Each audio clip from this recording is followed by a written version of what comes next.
उत्तर प्रदेश के सिंचाई विभाग में काम करने वाले एक अफसर होते हैं। वो जो है अपनी बेटी के लिए एक लड़के की जो है ज़रूरत थी और तलाश कर रहे थे, इसलिए उन्होंने उनके ऑफिस में जो भी आया जाया करता था वो उनकी जानकारी लोगों को और अपने रिश्तेदारों को, दोस्तों को दे दिया करते थे। इस तरीके से अपने भाई के एक लड़के की जो है ज़रूरत है, कोई अच्छा अगर लड़का हो तुम्हारी बेटी के लिए ज़रूर बताइएगा। और इस तरीके से जो है करते करते एक दिन बीतने के बाद जो है वहाँ पे एक दिन एक आदमी आता है, और आदमी आने के बाद कहता है कि अगर साहब आपको एक लड़का है, अगर आपके समाज का अगर आप चाहें हो ना हो आपकी बेटी का रिश्ता जो है लगवा दें। इस तरीके से बातें हो रही। दरअसल जो लड़का था वो दिल्ली में जो है पार्किंग का ठेकेदारी चलाता है और अच्छा पैसा भी कमाता है। घर में बहुत जो है रहना सहना सब कुछ अच्छा है, हालांकि बहुत अच्छे लड़का भी है और लड़का जो देखने वाले बहुत अच्छा है। इस तरीके से आप अगर जो है ज़रूरत महसूस हो तो उस परिवार से जो है अपनी बेटी का बात चलाना चाहे तो हम चला करा सकते हैं। इस तरीके से अधिकारियों ने कहा ठीक है, कोई दिक्कत नहीं है, अगर अच्छा कमाता खाता है तो रिश्ता भी जोड़ने में कोई बुराई नहीं है।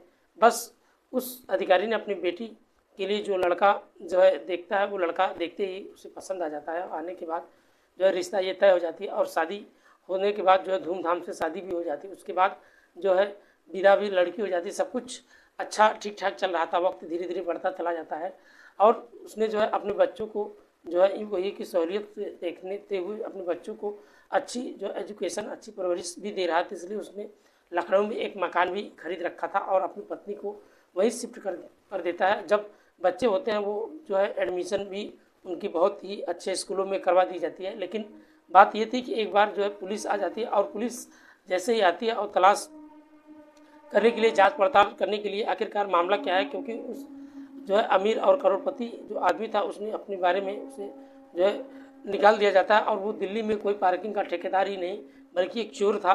चोरी का जो है बात सुनने के बाद परिवार वाले को यकीन नहीं हो रहा था।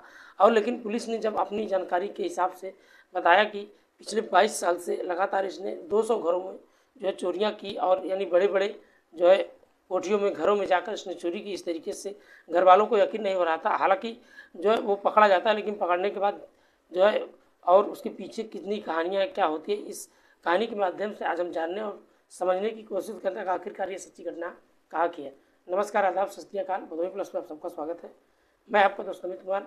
आज जो हम जिस सच्ची घटना का जिक्र करने वाले हैं, दरअसल ये सच्ची घटना शुरू होती है जो है राष्ट्रीय राजधानी नई दिल्ली, कल्याण बिहार से शुरू होती है। बात कर रहा हूँ जुलाई 2023 की। दरअसल एक बंगला होता है और एक कोठी होती है। वो जो है कोठी कई दिनों से लगातार बंद थी और उस बंद कोठी में जो है चोरी हो जाती है और बहुत सारा सामान भी चोरी हो जाता है। और जिस दिन चोरी हुई थी उसी के ठीक अगले ही दिन जो कोठी के मालिक आ जाता है और पूरा परिवार भी जो है आ जाता है। अब जब पूरे घर को देखते हैं तो देखने के बाद दंग रह जाते हैं और सोचने पे मजबूर हो जाते हैं कि आखिरकार उनके साथ ये क्या हुआ। दरअसल वहाँ पर जो थोड़ा सा ब्लड भी बहा हुआ था और उसे देखते हैं और देखने के बाद वो उनको समझ नहीं आ रहा था आखिरकार हुआ तो क्या है। पूरे घर में एक एक चीज़ें भी देखा जाता है, भारी मात्रा में उनका सामान भी गायब हो चुका था। जब वो नज़दीकी पुलिस स्टेशन में जाते हैं और जाने के बाद वहाँ पे शिकायत भी दर्ज कराया जाता है, लेकिन साहब हम लोगों ने बाहर गए हुए थे और कोठी बंद पड़ी थी।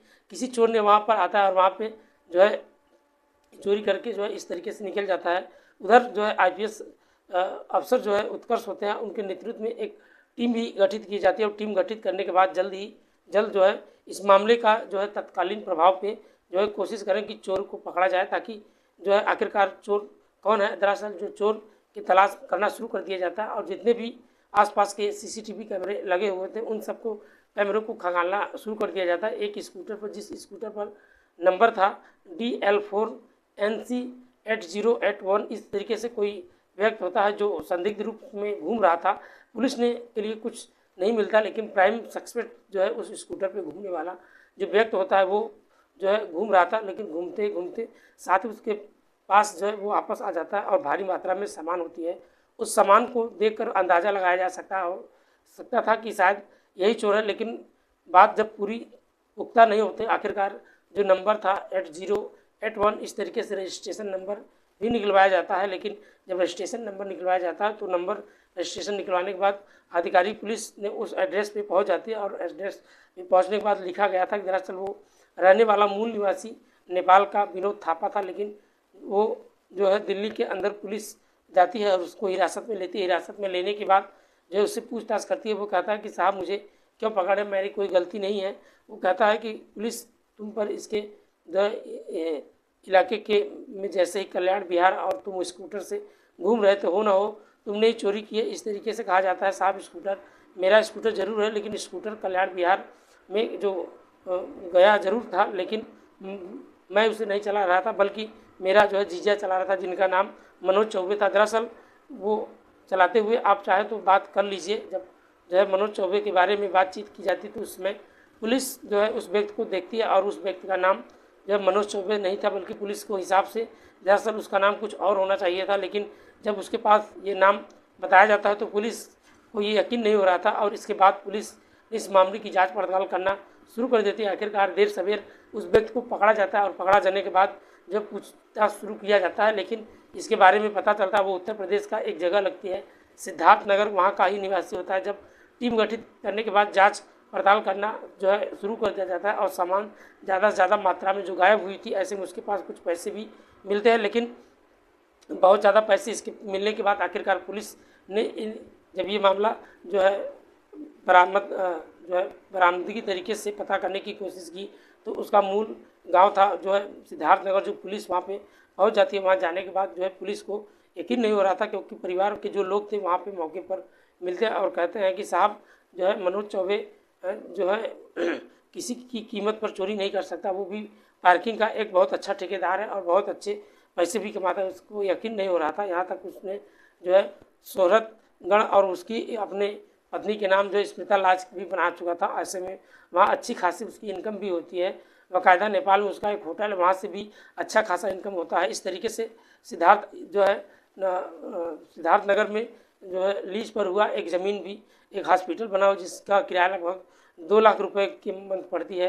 पुलिस को ये बातचीत करते हुए पता चलता है कि आखिरकार अरविंद नगर और भजनपुर के दिल्ली के अंदर उसका अपना घर और लखनऊ के अंदर उसका अपना घर, दरअसल इस तरीके से बातें आती हैं और ये बात पता चलता है कि आखिरकार लखनऊ के में जो उसके बच्चे होते हैं वो, लेकिन जब वो बच्चों को बात आती है तो लखनऊ के में जो बच्चे रहते हैं वो जो दिल्ली में कैसे रहते हैं। अब ये सवाल काफ़ी खड़ा कर देने वाला था, क्योंकि दिल्ली में जो है बात आती है और दिल्ली में जो का मतलब कि वो दिल्ली में उसकी एक पत्नी जिसका नाम सपना होता है और लखनऊ में उसकी पत्नी जिसका नाम जो है स्मिता होती है। बताया जाता है कि स्मिता की जो रहती है वो पुलिस को कंफ्यूज हो जाती है और जो है हमने गलत आदमी को हो सकता है पकड़ ना लिया। इस तरीके से अच्छी जो है जिस तरीके से उसको अच्छा एक संपत्ति है, इस तरीके से नेपाल में वहाँ पर उसका हॉस्पिटल भी बना, इस तरीके से उसका इलाज भी है, दिल्ली में भी उसका घर है, इस तरीके से लखनऊ में भी उसका घर, इतना पैसा वो चोरी क्यों करेगा। इस तरीके से बात पुलिस के दिमाग में चल रही थी। अभी भी आखिरकार पुलिस जब पूछताछ करने के लिए जाती है तो पुलिस ने अपनी जानकारी और उच्च अधिकारियों तक दी जाती है और बात ही पूछताछ करना शुरू किया जाता है कि आखिरकार पूरा माजरा क्या था। और इसके बारे में जब पूछा जाता है तो उधर काम क्या करते हो, कहता है कि साहब मैं ठेकेदारी का काम करता हूँ, पार्किंग की ठेकेदारी का। उससे पूछा जाता है कि तुम पार्किंग ठेकेदारी कहाँ करते हो, क्या करते हो, वहाँ कहाँ कहाँ करते हो, मुझे तुम क्या करते हो, सब बताने लगता है। लेकिन जब पुलिस उस जो है वेरीफाई करती है तो वेरीफाई करने के बाद पता चलता है कि गलत बात है, यानी वो पार्किंग का ठेकेदार होता ही नहीं है। इस तरीके से पुलिस ने अपने तरीके से और सख्ती से उससे जब पूछताछ करना शुरू कर दिया जाता है तो चौबे जो है कहानी सुनाता दरअसल बताता है कि सिद्धार्थ नगर से वो जो है साल 1997 में वो दिल्ली आया था और दिल्ली में एक कीर्ति नगर पुलिस स्टेशन में कैंटीन का काम किया करता था। और एक दिन कैंटीन में काम करते करते उसे मौका मिल जाता है। वहाँ पे मौका मिलने के बाद वो चोरी करता था, लेकिन पुलिस स्टेशन में जो कैंटीन होती है, पुलिस स्टेशन में कैंटीन जब चोरी होता है तो किसी की नज़र नहीं पड़ती, लेकिन नज़र पड़ने के बाद वो पुलिस ने अधिकारी को बताया जाता है और बताने के बाद आखिरकार मनोज चौबे को FIR दर्ज कराया जाता है और FIR दर्ज कराने के बाद उसको जो है जेल भी भेज दिया जाता है, लेकिन वो पकड़ा भी जाता है। उसके बाद उसने अपनी नाम बदलकर मनोज चौबे जो ही बताया और नाम उसने कुछ ऐसा ही बताया था। आखिरकार वो वहाँ से छूटता है और छूटने के बाद वो कैंटीन पे जो है काम नहीं जा सकता, क्योंकि वो ऑलरेडी वहाँ से चोरी कर चुका था और उसके दिमाग में जो है चलना शुरू हो जाता है। तभी उसको सोचता है क्यों ना हो चोरी में मैं पकड़ा हूँ, ऐसा ना हो लगातार चोरी किया जाए और उसके इल्ज़ाम में मैं जेल भी गया था। इस तरीके से आखिरकार वो चोरी करना जो है नहीं छोड़ता और इस तरीके से उसने अपने ऐसे ही कुछ घरों का निशाना बना देना शुरू कर देता है, जो कोठियों को निशाना बनाना शुरू कर देता है। और वो अंदाज़ा हो जाता था कि घर के सामने लगातार कई दिनों तक पेपर न्यूज़ जैसे या यूँ कहिए कि पत्ता या कोई पेड़ पौधा लगा हो इस तरीके से, जो अंदर से जो है बाहर से यूँ कहीं जो बेल का पात्रा होता है जो घरों पर चढ़ता है, इस तरीके से वो सूखा जैसा या यूँ कहीं कि रूखा जैसा देखने में लगा तो उसको इस बात का अंदाज़ा जो है वो लगाना शुरू कर देता है। फिर वो घरों के पास, बड़ी बड़ी कोठियों के पास बेल होते हैं और वो पूरे घर पर जिस तरीके से चढ़ते हैं, और कई इलाकों में उसने चुन लेता था और वो मॉडल टाउन और रोहड़िया, अशोक विहार, इस तरीके से जो है प्रीतमपुर मोहल्ले में इस तरीके से कॉलोनी पे साउथ की तरीके को जगहों पे वो निशाना बनाता था और वो चोरी करता था, और एक चोरी करता था और बढ़िया अच्छा जो है रकम भी मिलता था, और हाथों हाथ वो सामान बेच करने के बाद उसमें सामान बहुत दूर बेचता था ताकि उसको कोई जो है पकड़ ना सके। इस तरीके से अपने दिमाग से वो करता था, लेकिन उधर जो है पार्किंग का काम भी नहीं करता बल्कि चोरी भी किया करता था, और सिंगल जो है इस तरीके से सिंगल अकेला ही चोरी करता था। उसमें जो है अपनी जो है इस चोरी में किसी को भी शामिल नहीं करता था। इस तरीके से बताया जाता है कि उस पर घरों में और दरवाज़ों को खोलने की जो कोशिश करता है, उसने अचानक वहीं पे जो उस कोठी पे उसको चोट लग जाती है और वो घंटों वहाँ पे बेहोश पड़ जाता है, उसका ब्लड भी निकल जाता है, लेकिन बाद में जब उसकी आंखें खुलती है तो वो देखता है वो वहीं की वहीं पड़ा रहता है। तो वहाँ से जितने भी सामान था वो उस कोठी को लेकर गायब हो जाता है। ये सारी कहानी पुलिस के सामने उसने बयां की।